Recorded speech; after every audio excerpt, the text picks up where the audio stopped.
I'd like to talk today about how we can change our brains and our society. Meet Joe.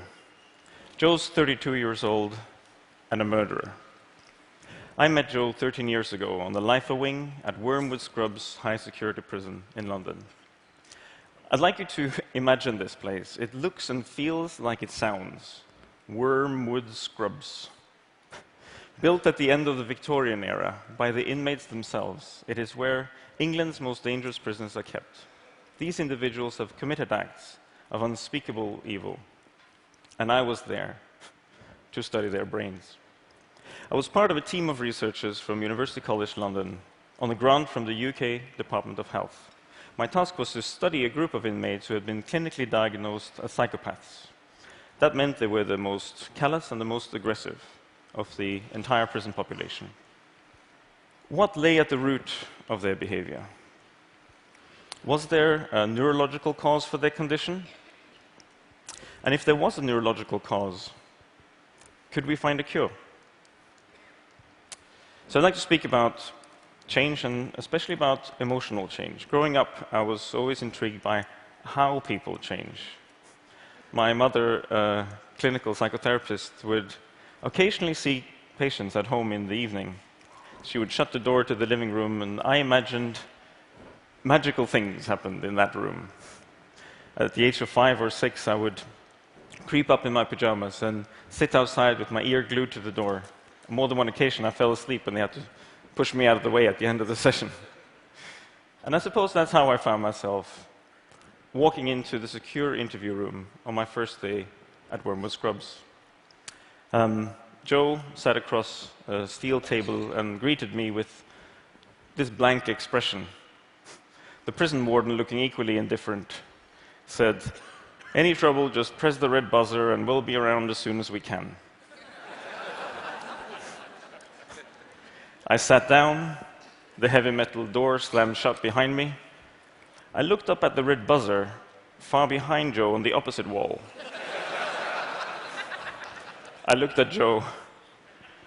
Perhaps detecting my concern, he leaned forward and said as reassuringly as he could, "Don't worry about the buzzer, it doesn't work anyway."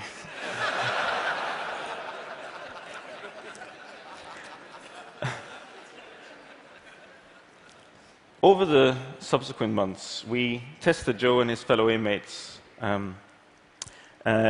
looking specifically at their ability to categorize different images of emotion. And we looked at their physical response to those emotions.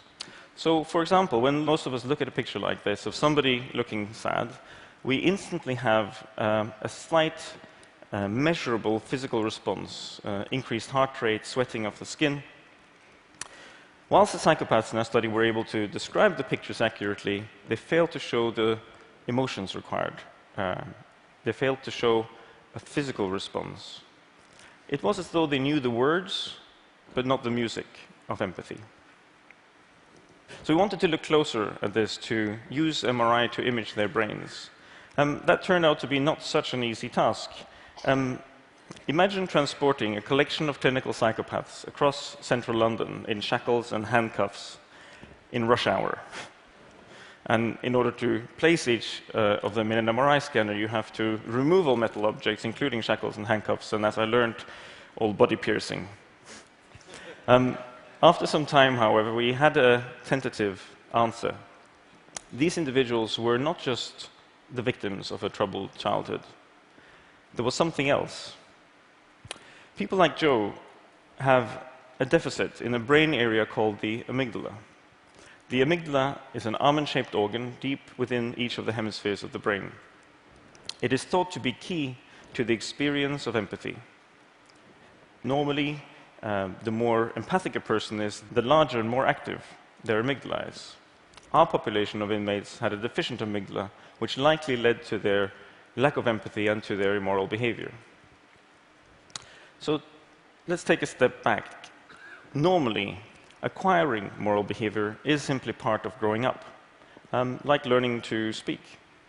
At the age of 6 months, virtually every one of us is able to differentiate between animate and inanimate objects.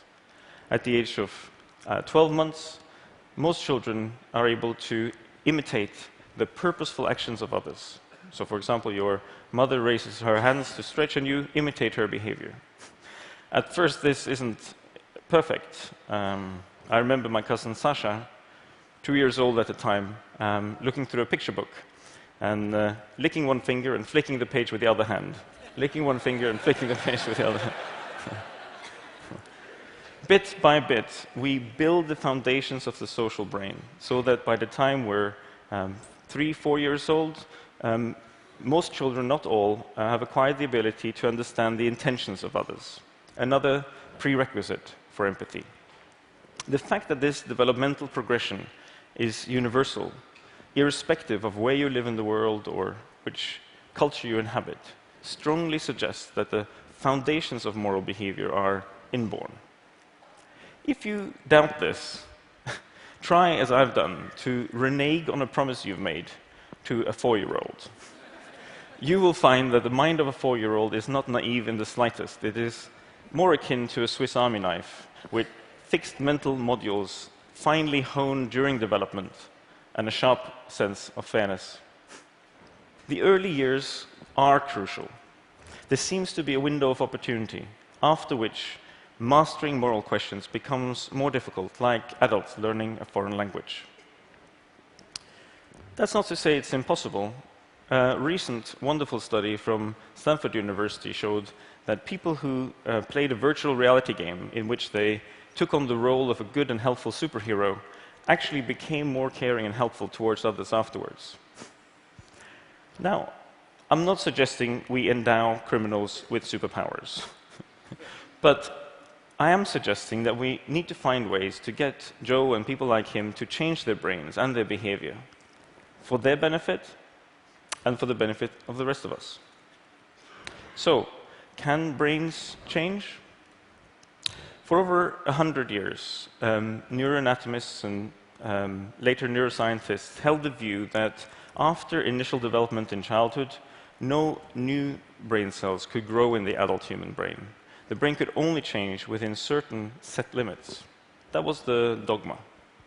But then, in the 1990s, studies started showing, following the lead of Elizabeth Gold at Princeton and others, studies started showing the evidence of neurogenesis, the birth of new brain cells in the adult mammalian brain.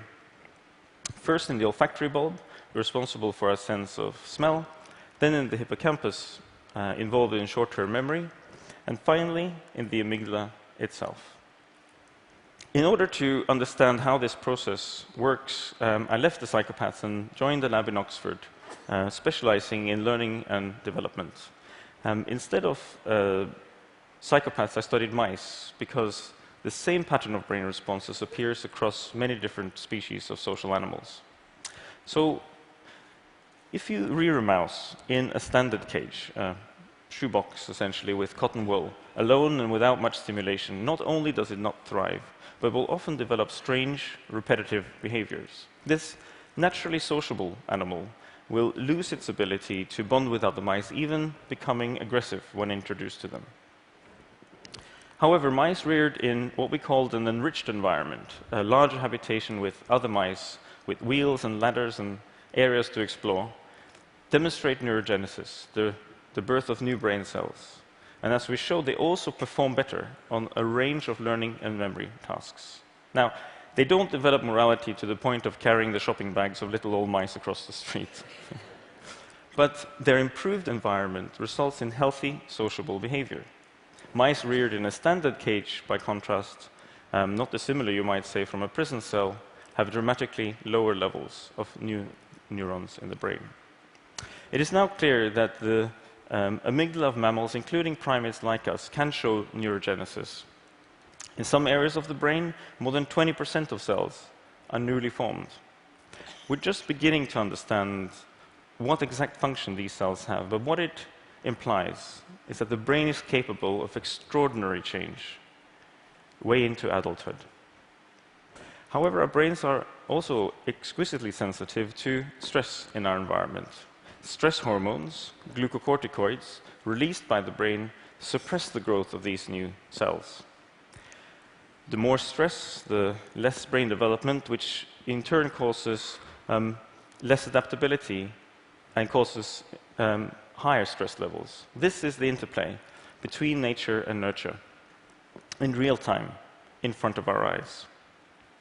When you think about it, it is ironic that our current solution for people with stressed amygdalas is to place them in an environment that actually inhibits any chance of further growth. Of course, imprisonment is a necessary part of the criminal justice system and of protecting society. Our research does not suggest that criminals should submit their MRI scans as evidence in court and get off the hook because they've got a faulty amygdala. The evidence is actually the other way. Because our brains are capable of change, we need to take responsibility for our actions, and they need to take responsibility for their rehabilitation. One way such rehabilitation might work is through restorative justice programs. Here, victims, if they choose to participate, and perpetrators meet face-to-face in safe, structured encounters. The perpetrator is encouraged to take responsibility for their actions, and the victim plays an active role in the process. In such a setting, the perpetrator can see, perhaps for the first time, the victim as a real person with thoughts and feelings and a genuine emotional response. This stimulates the amygdala and may be a more effective rehabilitative practice than simple incarceration. Such programs won't work for everyone, but for many, it could be a way to break the frozen sea within. So what can we do now? How can we apply this knowledge? I'd like to leave you with 3 lessons that I learned. The first thing I learned was that we need to change our mindset. Since Wormwood Scrubs was built 130 years ago, society has advanced in virtually every aspect, in the way we run our schools, our hospitals. Yet the moment we speak about prisons, it's as though we're back in Dickensian times, if not medieval times. For too long, I believe, we've allowed ourselves to be persuaded of the false notion that human nature cannot change. And as a society, it's costing us dearly. We know that the brain is capable of extraordinary change. And the best way to achieve that, even in adults, is to change and modulate our environment. The second thing I've learned is that we need to create an alliance of people who believe that science is integral to bringing about social change. It's easy enough for a neuroscientist to place a high-security inmate in an MRI scanner. Well, actually, that turns out not to be so easy. But ultimately, what we want to show is whether we're able to reduce the reoffending rates. In order to answer complex questions like that, we need people of different backgrounds, lab-based scientists and clinicians, social workers and policymakers, philanthropists and human rights activists to work together. Finally, I believe we need to change our own amygdalas, because this issue goes to the heart, not just of who Joe is, but who we are. We need to change our view of Joe as someone wholly irredeemable. Because if we see Joe as wholly irredeemable, how is he going to see himself as any different? In another decade, Joe will be released from Wormwood Scrubs. Will he be among the 70% of inmates who end up reoffending and returning to the prison system? Wouldn't it be better if, while serving his sentence, Joe was able to train his amygdala, which would stimulate the growth of new brain cells and connection, so that he'll be able to face the world once he gets released? Surely that would be in the interest of all of us.